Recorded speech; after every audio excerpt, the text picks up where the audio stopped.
Selamat pagi anak-anak kami semua. Pada hari ini kita akan belajar tentang sosiologi. Yang pertama yang kita pelajari yaitu definisi ataupun pengertian sosiologi. Secara etimologis, sosiologi itu berasal dari bahasa Latin, berasal dari dua kata yaitu socius dan logos. Socius itu artinya teman ataupun kawan ataupun masyarakat, dan logos itu artinya pikiran, berbicara ataupun ilmu. Jadi secara sederhana sosiologi itu bisa kita artikan adalah sebuah ilmu yang mempelajari tentang masyarakat. Sosiologi adalah sebuah ilmu yang mempelajari tentang masyarakat. Di dalam masyarakat itu, apa yang diperhatikan atau menjadi titik fokus sosiologi sehingga menjadi sebuah ilmu yang dipelajari oleh ilmu sosiologi tentang masyarakat adalah interaksinya. Interaksi yaitu hubungan timbal balik antara dua orang atau lebih. Hubungan timbal balik antara dua orang atau lebih. Yang dimaksud dengan hubungan timbal balik yaitu ada aksi, ada reaksi, ada tindakan balasan. Saya contohkan, saya bertanya, itu merupakan tindakan, itu merupakan aksi. Anda menjawab, itu merupakan reaksi ataupun tindakan balasan. Itu merupakan salah satu contoh perbuatan berinteraksi. Jadi, interaksi ini ditunjukkan dengan adanya komunikasi dua arah. Yang selanjutnya, bahwa kita katakan tadi bahwa sosiologi mempelajari tentang masyarakat. Sekarang definisi masyarakat. Masyarakat adalah sekelompok orang yang tinggal bersama dalam satu wilayah tertentu dalam waktu yang relatif lama dan menghasilkan kebudayaan. Masyarakat adalah sekelompok orang yang tinggal dalam satu wilayah tertentu dalam waktu yang relatif lama dan menghasilkan kebudayaan. Jadi sekali lagi saya katakan bahwa sosiologi adalah ilmu yang mempelajari tentang interaksi di dalam masyarakat. Yang menjadi laboratorium ilmu sosiologi adalah masyarakat itu sendiri. Masalah definisi sosiologi, anak-anak kami bisa membaca dari buku paket yang kita gunakan, yaitu di halaman 4. Yaitu di situ banyak dituliskan definisi sosiologi menurut para ahli. Selanjutnya kita berbicara tentang sifat dan hakikat sosiologi. Yang pertama, hakikat sosiologi yaitu sosiologi termasuk rumpun ilmu-ilmu sosial yang bersangkut paut dengan gejala-gejala kemasyarakatan. Sosiologi itu termasuk ke dalam ilmu IPS, itu dia maksudnya. Yang kedua, sosiologi merupakan ilmu pengetahuan yang kategoris. Artinya, sosiologi membatasi diri dengan apa yang terjadi dan bukan pada apa yang seharusnya terjadi. Jadi sosiologi itu mempelajari tentang fakta. Hakikat sosiologi yang ketiga yaitu merupakan ilmu pengetahuan yang murni, karena bertujuan untuk membentuk dan mengembangkan ilmu pengetahuan secara abstrak, bukan ilmu pengetahuan terapan atau terpakai. Sosiologi yang selanjutnya yaitu sosiologi merupakan ilmu pengetahuan yang abstrak.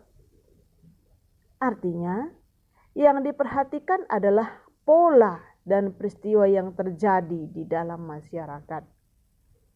Hakikat sosiologi yang kelima yaitu merupakan ilmu pengetahuan yang rasional. Ini terkait dengan metode yang dipergunakan di dalam sosiologi. Hakikat sosiologi yang selanjutnya yaitu sosiologi termasuk ilmu pengetahuan yang umum, bukan ilmu pengetahuan khusus.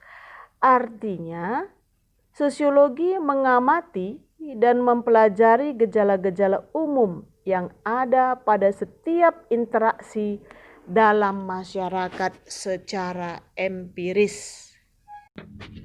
Itu dia masalah hakikat sosiologi.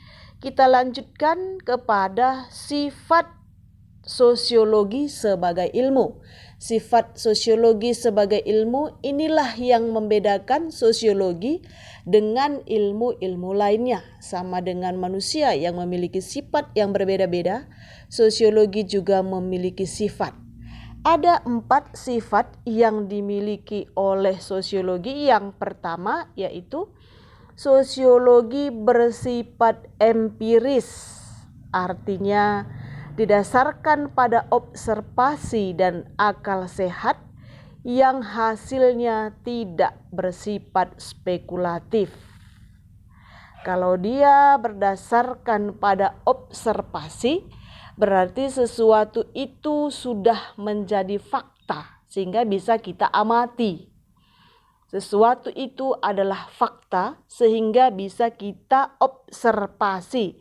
Jadi kalau sudah menjadi fakta dan kita mengobservasi, hasilnya juga tidak dibuat-buat atau tidak spekulatif. Itu maksudnya. Yang kedua, sifat sosiologi itu yaitu teoritis. Teoritis artinya sosiologi senantiasa berusaha menyusun simpulan dari hasil-hasil observasi untuk menghasilkan teori keilmuan. Ya. Jadi dari hasil observasi tadi diusahakan untuk menyusun simpulan untuk menghasilkan teori keilmuan. Yang ketiga, sosiologi bersifat kumulatif. Kumulatif artinya teori sosiologi dibentuk berdasarkan teori yang sudah ada, kemudian diperbaiki, diperluas, dan diperdalam. Yang selanjutnya, yang keempat, sosiologi bersifat non-etis. Non-etis artinya yang dipersoalkan dalam sosiologi bukanlah baik atau buruknya fakta tertentu, tapi memaparkan fakta tersebut secara analitis dan apa adanya. Maksudnya, sosiologi tidak memberikan penilaian terhadap suatu fakta tertentu. Tidak mengatakan fakta ini baik atau fakta yang itu buruk, tidak. Tapi sosiologi hanya memaparkan fakta tersebut apa adanya. Itu dia keempat sifat sosiologi. Yang selanjutnya, tujuan dan kegunaan sosiologi. Kalau kita belajar sosiologi tentunya ada tujuan. Mengapa kita harus belajar tentang sosiologi? Juga ada kegunaannya. Yang pertama, mengapa kita harus belajar sosiologi? Apa kira-kira tujuannya? Sehingga kita harus mempelajari sosiologi sebagai suatu ilmu. Tujuan yang pertama yaitu untuk meningkatkan kemampuan manusia dalam menyesuaikan diri dengan lingkungan hidupnya. Yang kedua, untuk mengembangkan sikap dan kemampuan dalam berperilaku di dalam menghadapi perbedaan-perbedaan yang muncul dalam masyarakat yang mencakup berbagai faktor sosial maupun budaya. Maksudnya seperti ini. Kita hidup sebagai makhluk sosial. Manusia adalah makhluk sosial yang tidak bisa hidup tanpa manusia lainnya. Kita membutuhkan manusia lainnya di dalam kita menjalani maupun memenuhi kebutuhan hidup kita. Jadi karena kita berinteraksi antara individu yang satu dengan individu yang lain, di mana setiap individu memiliki perbedaan sifat, bisa saja memiliki perbedaan budaya, perbedaan kemampuan, perbedaan suku, perbedaan ras, perbedaan agama, dan perbedaan-perbedaan yang lainnya. Di dalam perbedaan-perbedaan tersebut dibutuhkan kemampuan di dalam diri seseorang untuk berperilaku dengan baik supaya kita bisa menempatkan diri kita untuk bisa hidup di tengah-tengah masyarakat yang memiliki banyak perbedaan. Sehingga kita bisa hidup secara harmonis di tengah-tengah masyarakat. Sehingga kita bisa hidup serasi di tengah-tengah masyarakat. Itu dia tujuannya kita belajar sosiologi, yaitu supaya kita mampu menempatkan diri kita untuk hidup di tengah-tengah masyarakat ataupun mampu beradaptasi di tengah-tengah masyarakat. Itu dia tujuan kita belajar sosiologi. Yang selanjutnya, apa kegunaan kita belajar sosiologi? Kan gitu. Kegunaan kita belajar sosiologi yang pertama, kalau dari segi pembangunan, peranan sosiologi dalam pembangunan, sosiologi itu dapat memberikan masukan bagi terlaksananya proses pembangunan. Ingat ya, sosiologi dapat memberikan masukan bagi terlaksananya proses pembangunan, baik pada tahap perencanaan, pelaksanaan, maupun proses penilaian akhir pembangunan. Untuk bisa lebih dimengerti oleh anak-anak kami, kita buat sebuah contoh. Misalnya, bila di sebuah kota A didirikan suatu industri yang bertaraf internasional, maka kemungkinan akan muncul berbagai hal yang mengiringinya. Industri itu memang dapat menyerap tenaga kerja dan memajukan perekonomian. Namun, di sisi lain, pembangunan industri itu dapat memunculkan masalah baru seperti pencemaran udara, munculnya rumah-rumah kumuh. Jadi, pembangunan itu akan lebih baik jika dari awal dilakukan pengkajian mengenai kemungkinan-kemungkinan negatif yang bisa muncul ataupun dapat terjadi sehingga dapat diminimalisir. Gitu kira-kira contohnya, bahwa kalau dari awal kita sudah memperhatikan kira-kira apa dampak positif dan negatif dari sebuah pembangunan, maka kemungkinan besar dampak negatif itu dapat kita hindari atau kita minimalisir.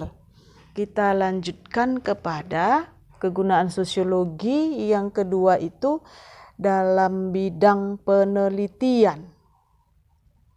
Penelitian sosiologi dimaksudkan untuk memperoleh gambaran suatu perencanaan sosial yang lebih efektif. Maksudnya, dengan adanya suatu gejala sosial di dalam masyarakat, sosiologi berfungsi untuk mencari sebab-sebab atau akar dari suatu masalah sosial, kemudian diberikan kepada para pengambil keputusan untuk mengambil keputusan apa yang terbaik untuk masyarakat. Jadi dalam penelitian ini, peran sosiologi bukan sebagai pengambil keputusan atau penentu kebijakan, tetapi hanya memberi masukan, sedangkan segala keputusan yang akan diambil diserahkan kepada pemerintah. Jadi dalam hal penelitian ini, peran sosiologi hanya memberikan masukan. Jadi itu dia kegunaan sosiologi di dalam masyarakat. Untuk hari ini sampai di sini dulu pelajaran kita. Untuk lebih mendalaminya, anak-anak kami bisa membaca dari buku paket yang kita pakai saat ini dari halaman 3 sampai kepada halaman 7. Oke, selamat belajar, jaga kesehatan, tetap mengikuti protokol kesehatan. Selamat pagi.